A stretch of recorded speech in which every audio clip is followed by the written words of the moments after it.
This may meeting be is now paying being rent, recorded. may be paying rent, but is not otherwise occupying, that really can kill a center.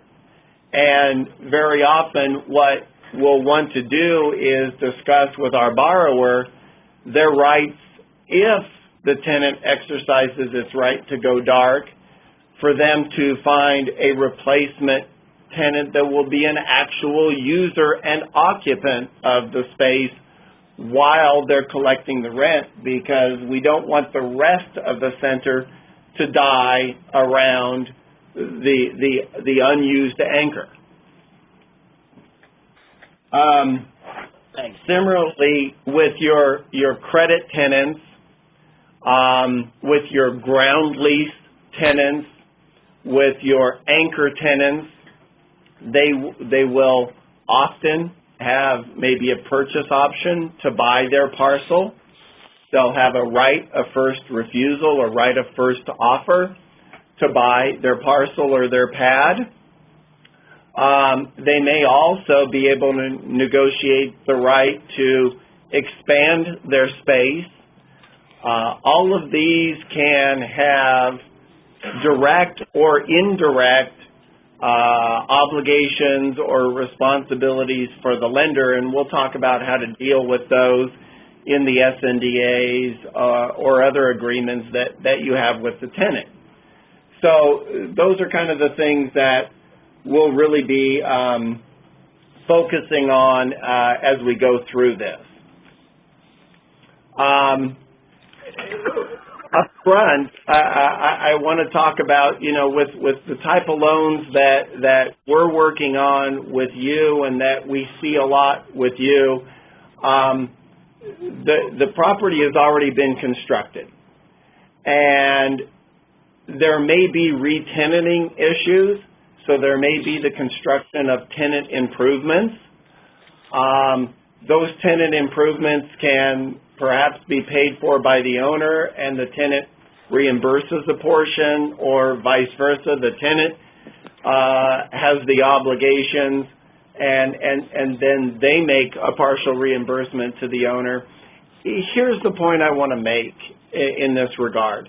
When you see construction of tenant improvements for a lease, and really let me back up a step.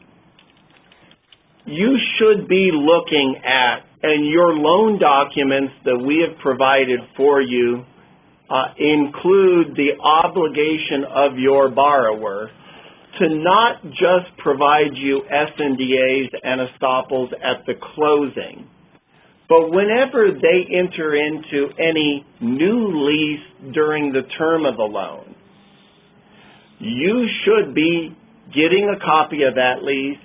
You should be considering whether or not an SNDA and estoppel is necessary, and your loan documents give you the right, as part of the borrower's obligation, to deliver to you an SNDA for tenants that come onto the property after the closing.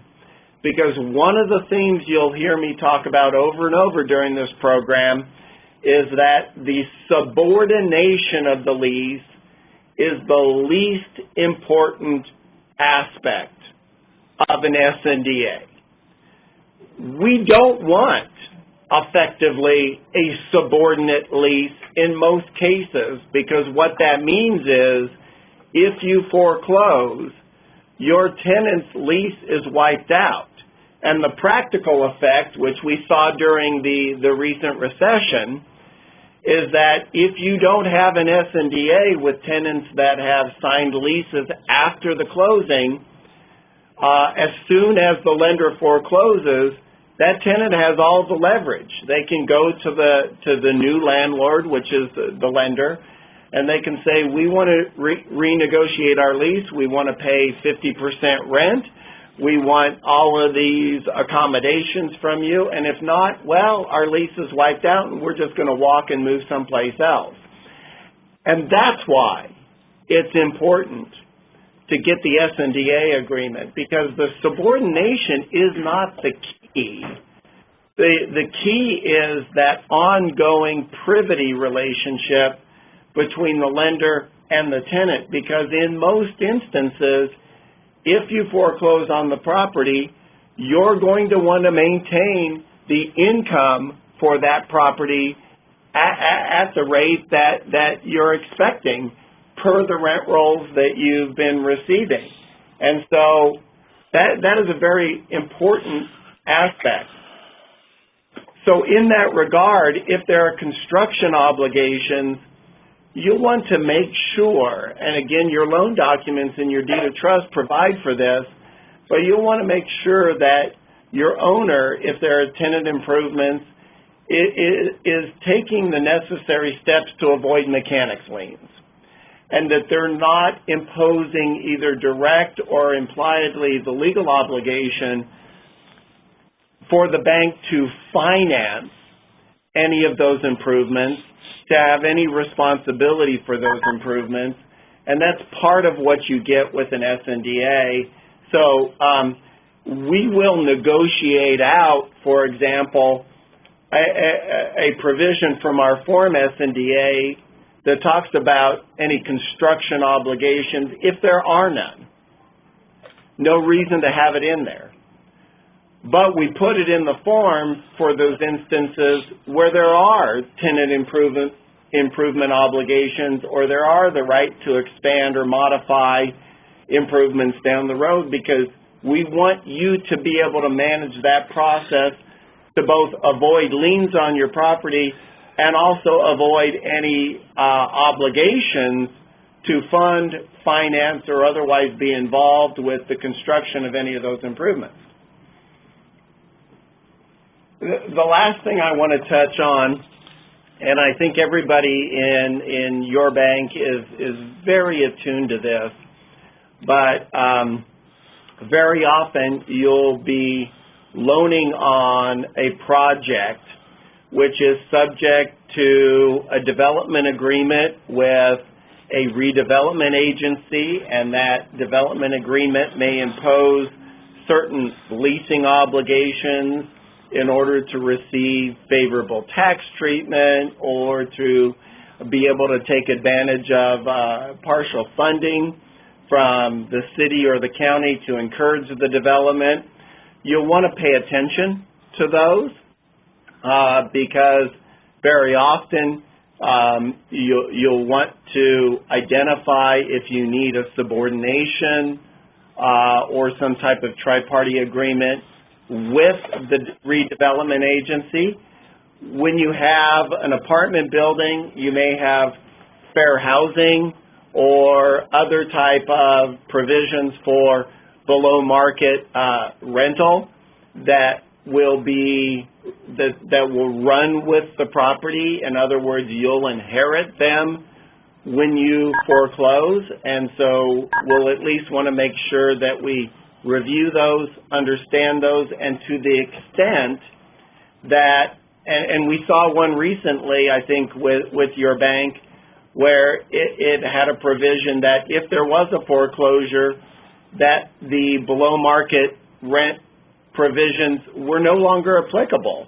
And so we want to make sure in that case that the appropriate agencies recognize our lien, acknowledge that we're a mortgagee that can take advantage of those benefits.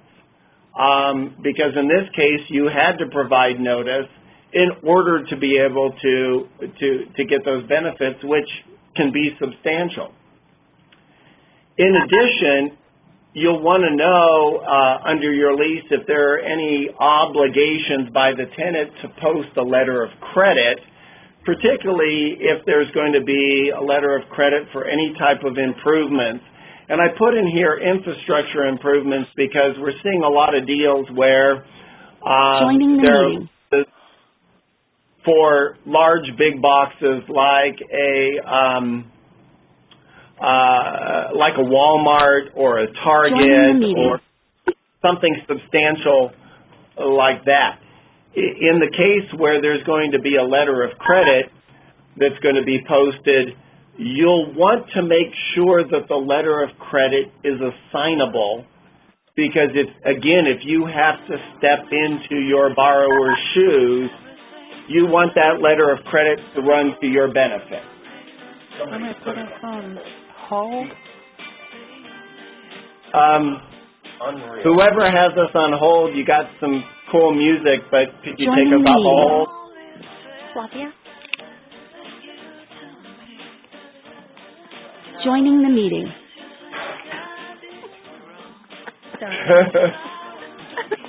I don't know about this one, Ren. Oh gosh, we are cursed. We're kind of striking out on this one. Yeah, this is a weird one. So I guess until somebody figures out that they're the ones who have the music. Okay, good. The music seems off. Thank you. Ren? Yes. To go back with the tenant improvements that are being completed and the responsibility of the tenant versus our actual client that owns the property, wouldn't it be good for us to ensure that our borrower has recorded a notice of non-responsibility so that any mechanics liens wouldn't be their debt to resolve? Absolutely. And again, that's baked into your deed of trust, but you're going to want to make sure that as part of your SNDA that you're monitoring that they're doing that, because if they fail to do that and there's a mechanics lien, it can attach to the title, and then it starts to become your borrower's problem, which in turn becomes your problem. So that's an excellent point to note, Susan, that part of what you want to pay attention to is those disciplines, and that's why I talked about you'll want to monitor those construction activities and not just say, well, somebody else is paying for it, so it's not my worry as the lender. It is your worry, because there can be obligations, liens, et cetera, that will attach. Let's talk just a few moments about ground leases, and this may be a subject for a future program, but here's a couple of highlights. I do want to draw the distinction where your borrower is the actual ground tenant versus where your borrower owns the fee and is leasing the property to a ground tenant. I think, as everybody knows, if your borrower is the ground tenant, you're going to want to get a leasehold deed of trust. And sometimes we see in credit write-ups, and not for your bank, but we have seen with other banks, credit write-ups where they assume that they're going to take an assignment of the lease. The assignment of the lease is a UCC assignment. It's a personal property assignment. It's not a real property interest. In other words, you're not able to get the full title insurance that you would expect. You're not able to exercise the rights of an owner of that lease to the same extent as if you get a leasehold deed of trust. So that's why you'll want to get a leasehold deed of trust, because it is fully insurable. It provides you with the complete range of options as the owner of the ground lease interest that you would want to get. The difference being is most people, I think, want to go with a lease assignment because they typically think, well, if I do that, then I don't have to deal with the fee owner of the property. Again, in most ground leases, there's going to be a provision that says that they can only assign the lease with the consent of the fee owner anyway. So you're not going to get around dealing with the fee owner, and so there's no advantage to a lease assignment, but there are some real disadvantages in terms of of the rights and the range of protections that you can get. And when you do a leasehold deed of trust, the name of the document that you get, which is a tri-party agreement between the bank, the fee owner, and your borrower, is called the ground lessor consent and estoppel. And just very quickly, the keys are, you'll want the owner to approve of your deed of trust, acknowledge that you're entitled to mortgagee protections. We're seeing more and more ground leases. If you've got a ground lease that's been signed within the last 10 years, people are very savvy. They're building in mortgagee protections inside of their ground leases. In fact, I had a deal recently where we're going to be financing a ground lease, and the borrower actually came to us and said, give us your wish list so we can bake it right into the ground lease, and we did. We gave them a wish list, and lo and behold, the fee owner agreed to everything and put all of the protections that we would want. That makes the ground lessor consent and estoppel very easy, because all it does then is acknowledge that the bank is the mortgagee entitled to all of those protections. It was brilliant, and I really appreciated them doing that. The type of protections that you're looking at are notice and cure rights, of course. If you need additional time to cure a breach by your borrower as the ground tenant, you'll want to get the additional time to foreclose so that the lease is not terminated, since that's your collateral. You're going to be very sensitive to termination issues, both pre- and post-bankruptcy. In all of the states that you work in, there are certain rights that a tenant has to surrender the property, to terminate the lease. Outside of a bankruptcy, you'll want to be able to have the fee owner agree that they will not accept a surrender or a termination without notifying you and allowing you to go into direct privity as a new ground tenant, so that you will effectively be doing a de facto foreclosure in that instance and be able to then transfer that ground lease to a subsequent owner. And in particular, with a bankruptcy, if there's a bankruptcy, either of the fee owner or, more particularly, your borrower, either of those parties have the right under bankruptcy law to simply disaffirm the lease, which means it's terminated as a matter of law.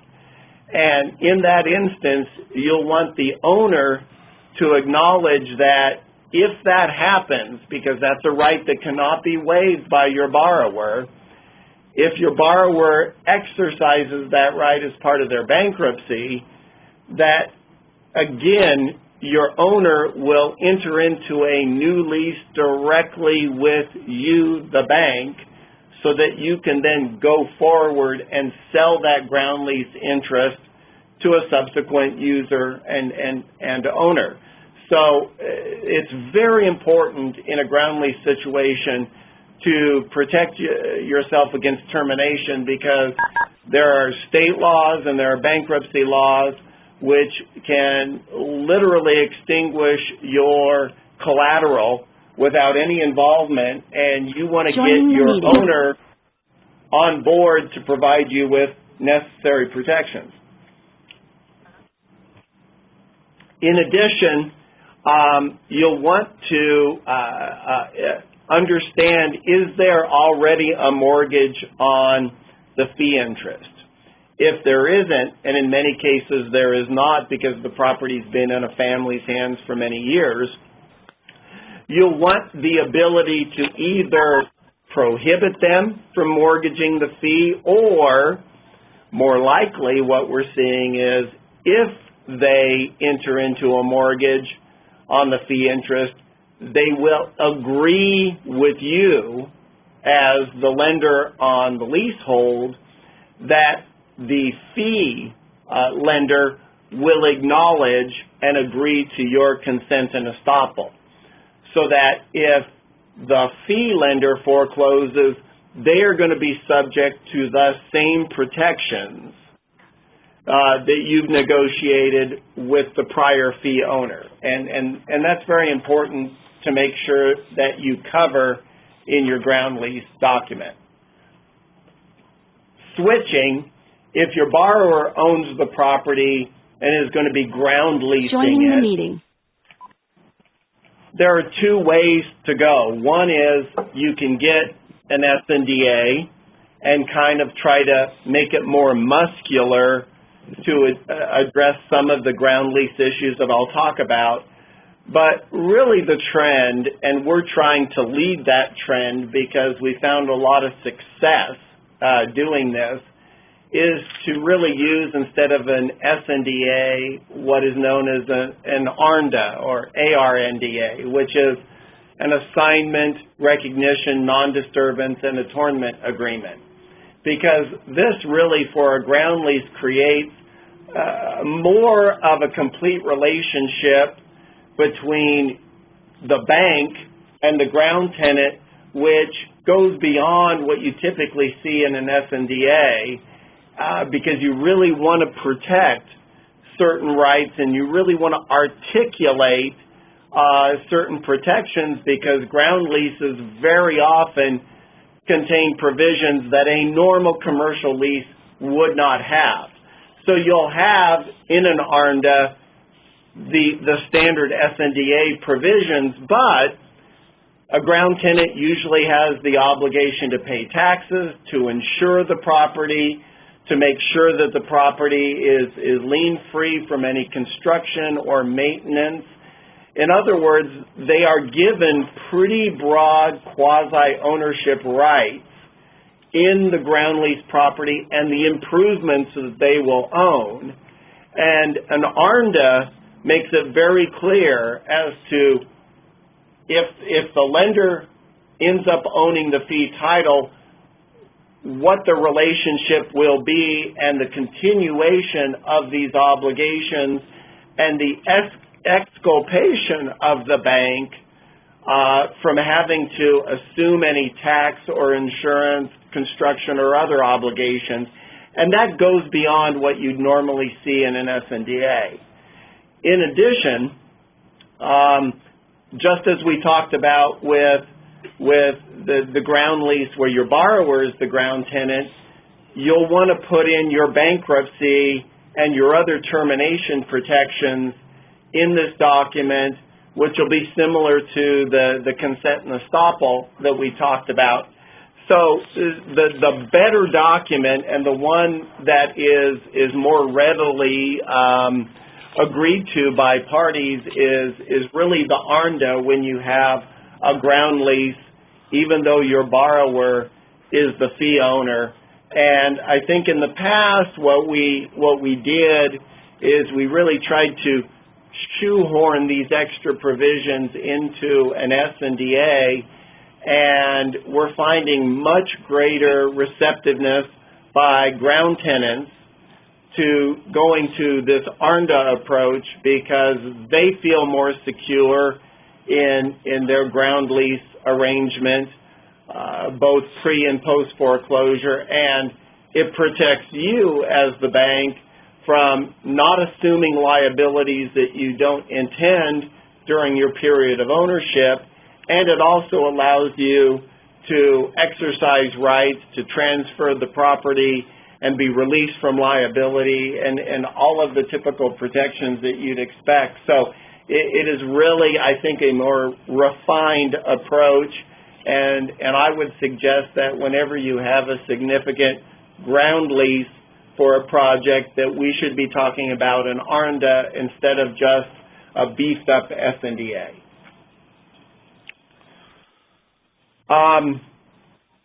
This next slide I'm just going to go through very quickly because it's more for you guys to have as a basic checklist or a reminder.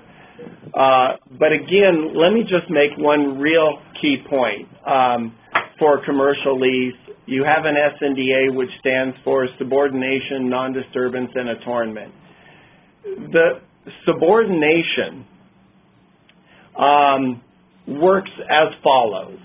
if you have a lease that predates your mortgage, that lease will be technically senior, meaning your foreclosure does not wipe out that lease. If a lease is signed after you make your loan and put on your deed of trust, then, as a matter of law, that lease is subordinate. In either case, the subordination issue is something that you will want to manage because, as I mentioned before, what you really want is a tri-party agreement for non-disturbance and attornment to you as the lender during the entire term of your loan, which includes when everything is working correctly. And I'll kind of give you my way of looking at SNDAs, because I look at SNDAs not as a specific checklist of rights and obligations, but really a review of time periods. So the key to an SNDA is not the subordination, it's really the attornment and non-disturbance provisions.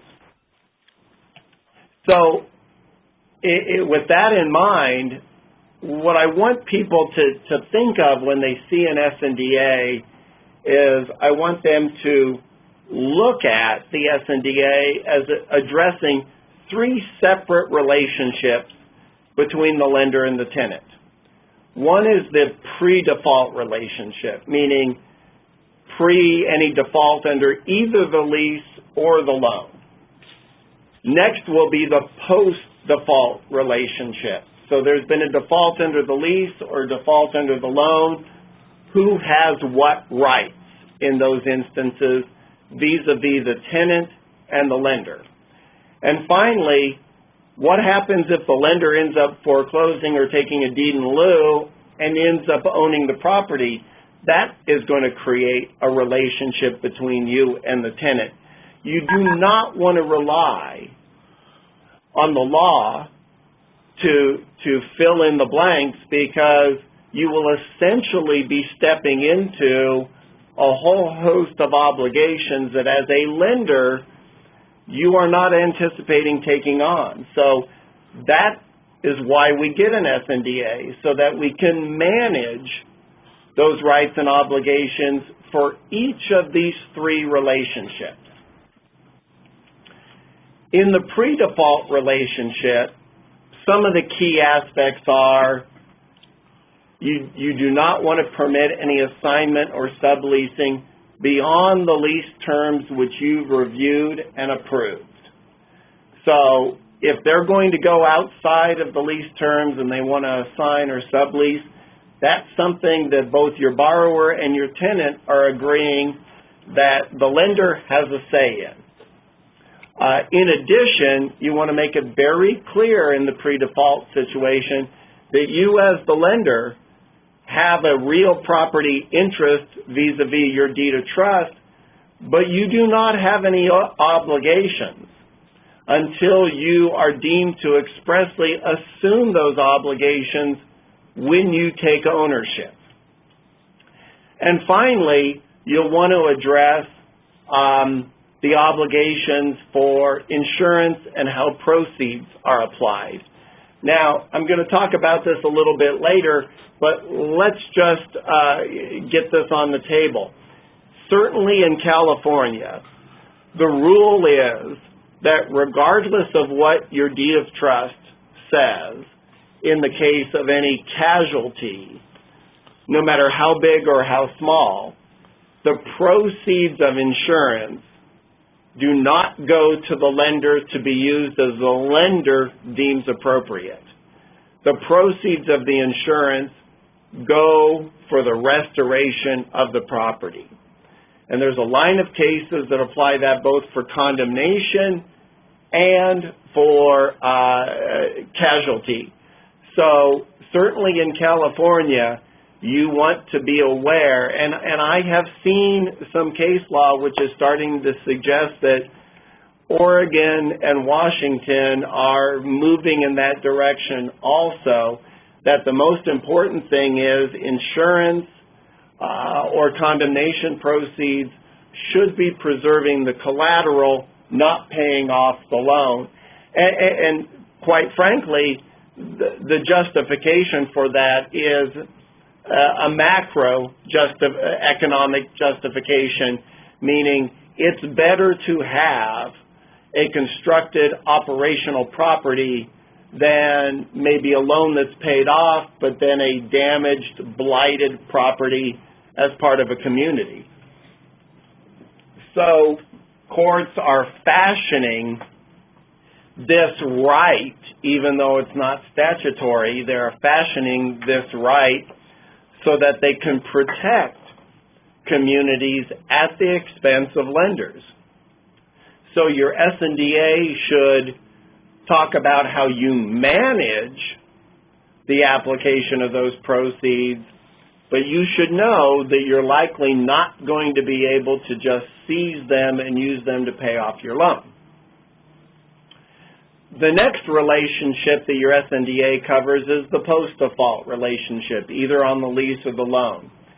So, for example, you want to make sure, certainly, if there's a default situation, you do not want the parties entering into lease modifications which would be unfavorable to you if you inherited the property. Likewise, you do not want any prepaid rent. I think that those of us that have been around a long time are well familiar with situations where a desperate borrower has gone to their tenants and said, if you'll prepay your rent for the entire year, I'll let you pay it at 50% the rate per the lease. And then they agree to that modification, they take that money and they squirrel it away, it never makes it to the lender. And in that case, the lender really has no recourse if they haven't protected themselves with an SNDA vis-a-vis the tenant. And the tenant acknowledges that they're not going to enter into such a modification, or they're not going to agree to prepay rents more than a month in advance without the lender's express agreement. Now, are there exceptions? Yes. We've seen leases where the very term of the lease is that rent is paid on an annual basis or a semi-annual basis or a quarterly basis. In that case, that's fine.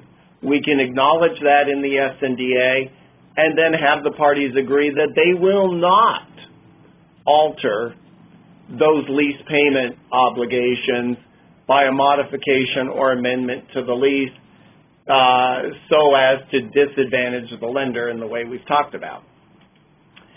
In addition, you'll want an exculpation for any environmental or construction obligations. And again, this is one of those areas where if your lease does not include any special environmental protections or obligations for your borrower owner, or does not impose any construction obligations or payment obligations for your borrower owner, these are provisions that can be removed from the SNDA.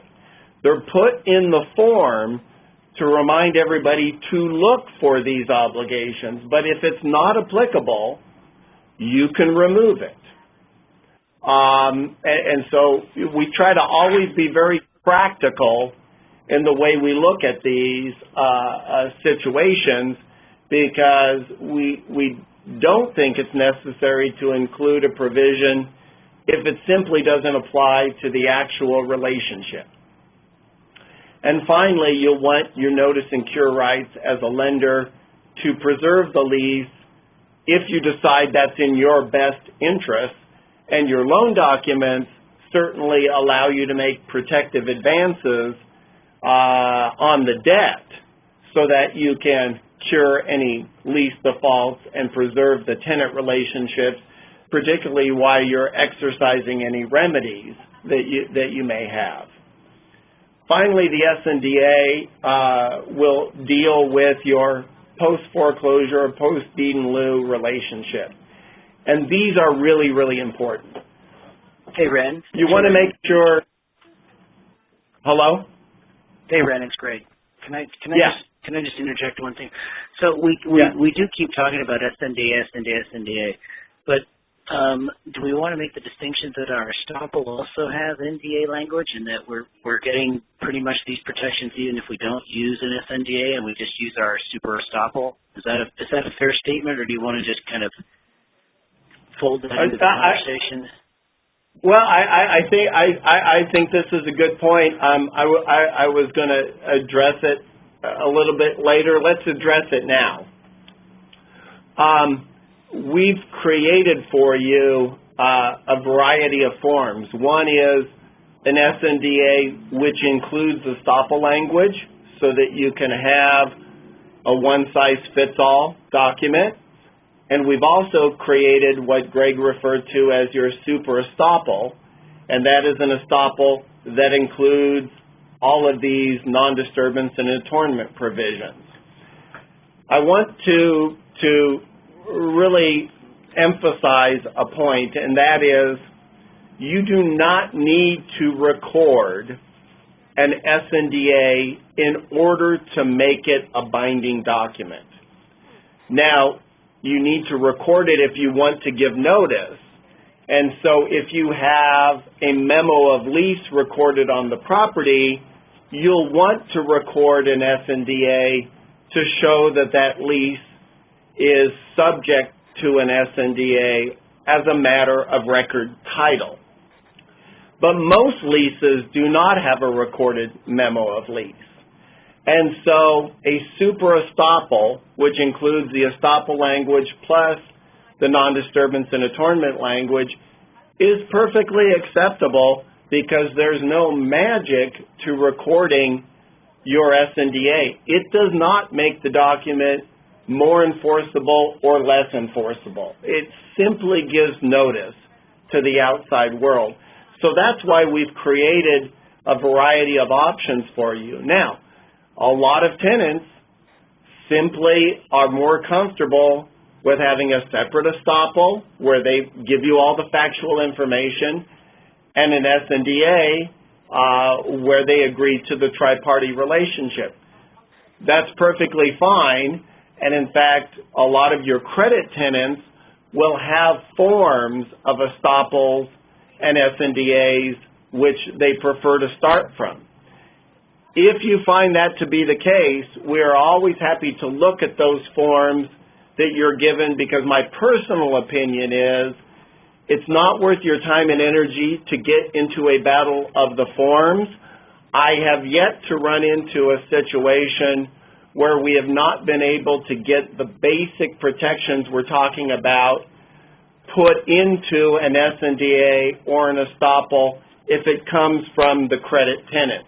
And in fact, I'm happy to report that after the recession, most of your large tenants who insist on using their form of SNDA and estoppel have really adopted the lender-required provisions because they know they're going to end up agreeing to them anyway. And I'm finding that the SNDA forms that we're getting cover anywhere from 90 to 100% of what we need to have in the SNDA. Vanessa in our office and I just looked at an SNDA yesterday, and really there were just some fine-tuning clarifications that we put in to make sure that the provisions that they had truly protected the lender and extended to the lender, because they were a little vague. But it was clear that they had drafted their form of SNDA knowing that a lender would require these types of protections. So, Greg, that's an excellent point, and it's one that it really can't be overemphasized, that the recording of a document is not magic. It doesn't create a binding agreement. The binding agreement comes from the execution of the document. Here's something, however, whether you use a super estoppel, super SNDA, or anything else, you want to make sure as a lender that if you foreclose on property and you are then subject to the lease, that A, your recourse is only to the extent of your interest in the property, meaning the rents from the property. You do not want a tenant to have the right to sue the bank for personal recourse. Number two, and really critical, is you want to have an express release of liability after you transfer title. There is a well-established case where Bank of America foreclosed on a property. They had SNDAs. The SNDAs did not have a release of liability, so they stepped into the shoes of the borrower under the leases. They then transferred the property to an SPE the Bank of America formed. That SPE held the property for a couple of years and eventually remarketed and sold the property down the road. During the time that SPE entity owned the property, there were a multitude of lease disputes that gave rise to significant, we're talking about seven-figure liability obligations for the landlord. B of A assumed that once they sold the property, they were released. So they thought that when they transferred to the SPE, the bank did not have any further obligations. That all of the problems, to the extent that they existed, would be with the SPE, which of course owned nothing else but this property. The court said, absolutely not. If you do not get an express release of liability after you transfer title, every owner in the chain of title is responsible for the obligations under the lease. That can be huge. And so that's something that is inviolate. We always want to make sure that you're protected in that instance. Schoolcraft is the case that I referred to that talks about insurance, and then there's a separate case for condemnation. I won't go over that. But again, the principle is that it doesn't matter if your borrower or your tenant is furnishing the insurance. If there is a casualty or a condemnation of the property, the proceeds are going to go first to the property, not to repay the loan. Here, I've given you, I know we've talked about a bunch of things that are optional or not optional. Here are what we consider your non-negotiable items in an SNDA. One is your exculpation from special obligations. Those include unique payment refunds. My story about AT&T getting $1 million if they stayed in the property and renewed or extended their lease term after 5 years. The bank never is going to take on that obligation. Environmental responsibilities. If there are special environmental responsibilities, if you have a dry cleaner on the property, if you have a woodworker on the property that uses solvents, etc., in any of those instances, you want to keep that liability personal to your borrower. And you want to live under the rule that you as the bank are only responsible for the environmental condition which you create yourself. And you want to be able to be exempt from any obligations of a landlord under the lease, and you're protected under the environmental laws as long as you're taking title to the property to resell it. You do not take on any additional environmental responsibilities even when you're in ownership.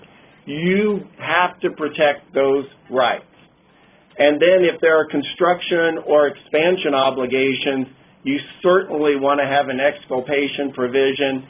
And as Susan mentioned, you want to make sure that there's a notice of non-responsibility. You want to make sure that there are no mechanics liens which are going to attach to the property that you have a lien on.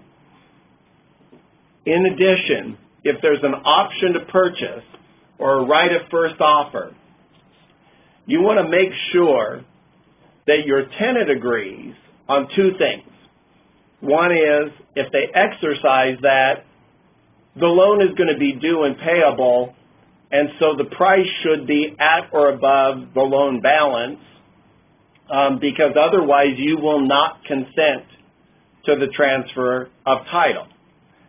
Number two is, you want to make sure that any option to purchase or right of first offer is not triggered by a foreclosure or deed in lieu, meaning you do not want your tenant to come in and start bidding against you and your credit bid for the property and claiming a right to exercise their purchase option or right of first offer either during the foreclosure or following the foreclosure.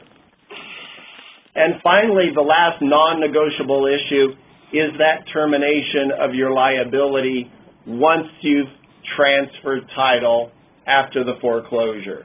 Because, again, I think the ultimate judgment against B of A in this instance was over $2 million. So it was a huge mistake on their part by not having that express termination.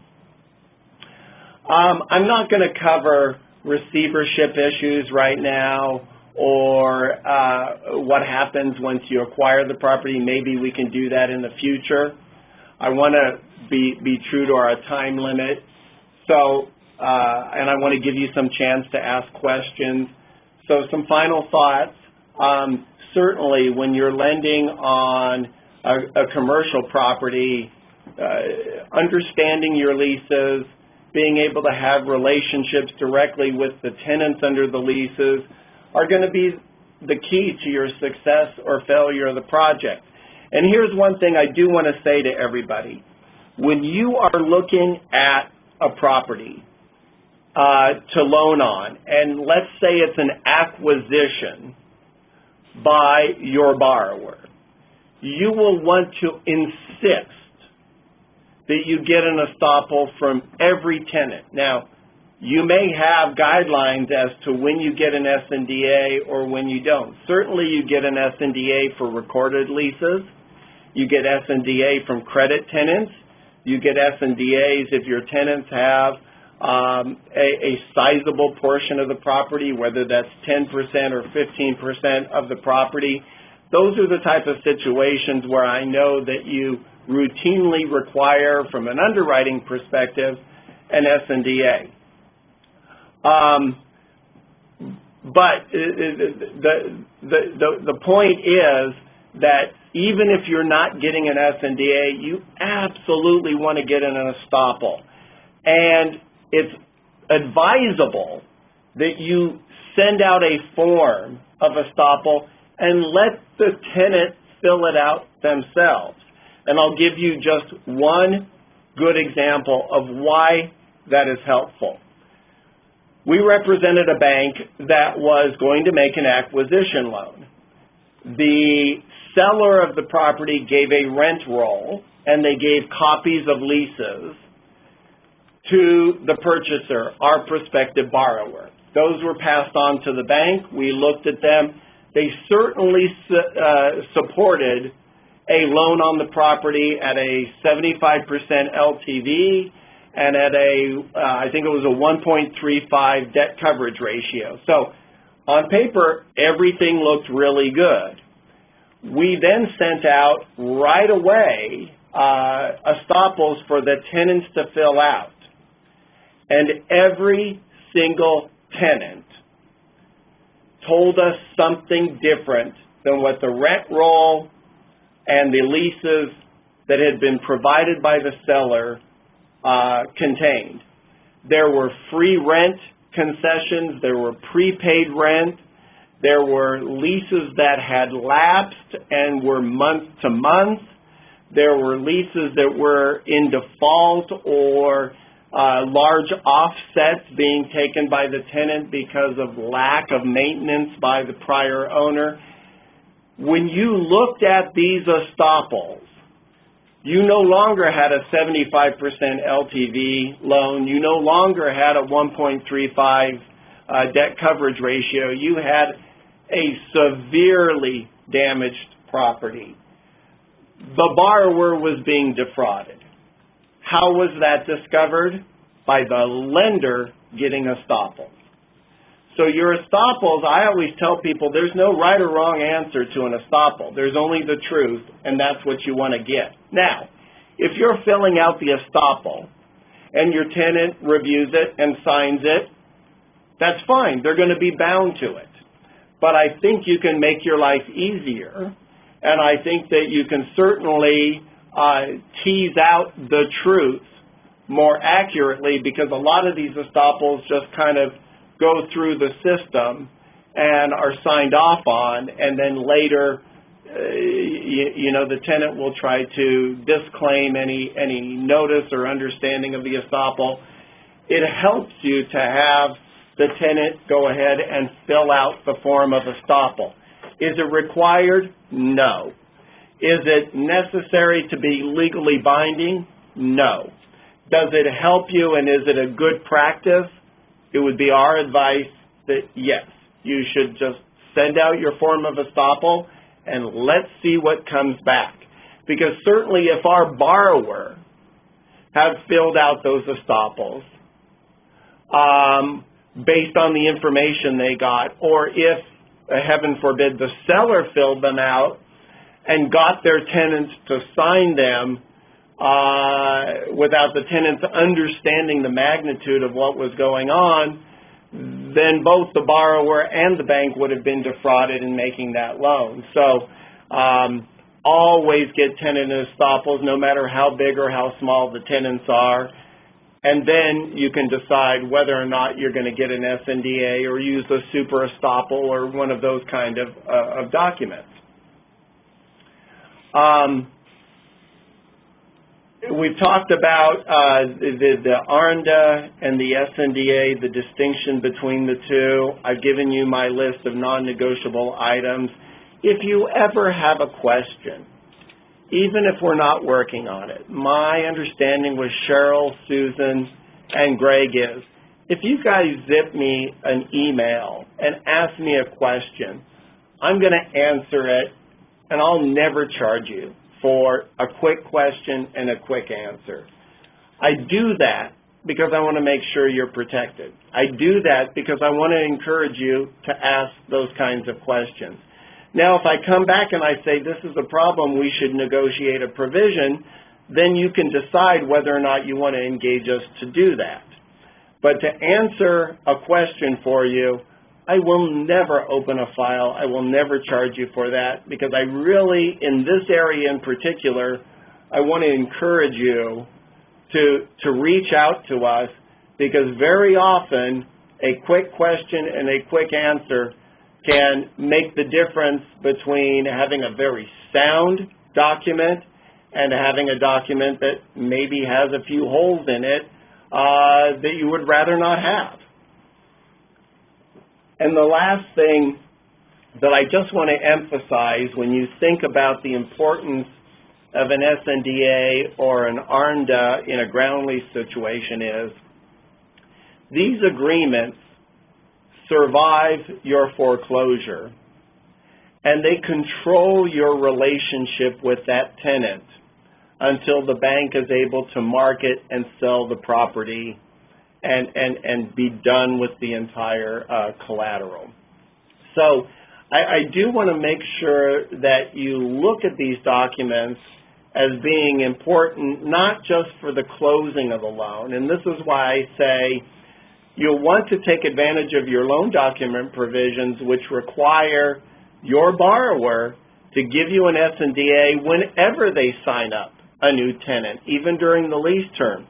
You'll want to pay attention to that. If you get a rent roll and you see a new tenant that you didn't know about, you should ask for a copy of the lease. You should determine whether or not you need an SNDA, because this relationship is going to extend beyond foreclosure and protect you in the ways that we've talked about. It is not simply a closing requirement. It is part of protecting you through the term of your loan and following any type of foreclosure or taking back title to the property.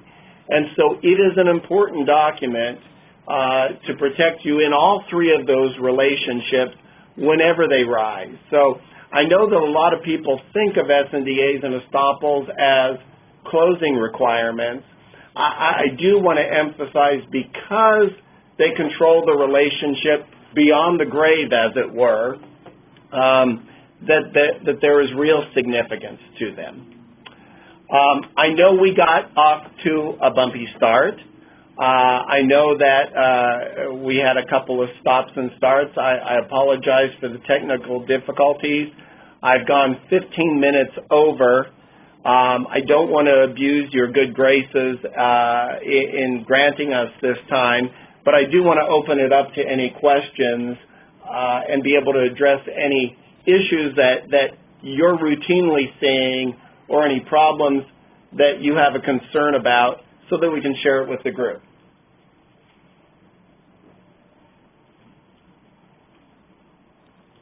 Hi, I have a question. Can you give me the breakdown of the acronym ARNDA? I understand it's assignment, non-disturbance, and internment, but letters aren't quite adding up for me. Sure. The R is for recognition. Recognition. Okay. So the recognition is tantamount to your subordination. You know, some people could call it an ASNDA, but in reality, although we have an express subordination provision in the ARNDA, it's more of a mutuality of recognizing the loan and recognizing the ground lease and recognizing that the ground tenant is going to be relinquishing or altering or subordinating certain rights that they may have under their ground lease in favor of the lender. And so the more kind of acceptable and less intimidating term is recognition as opposed to subordination. So that's what the ARNDA is.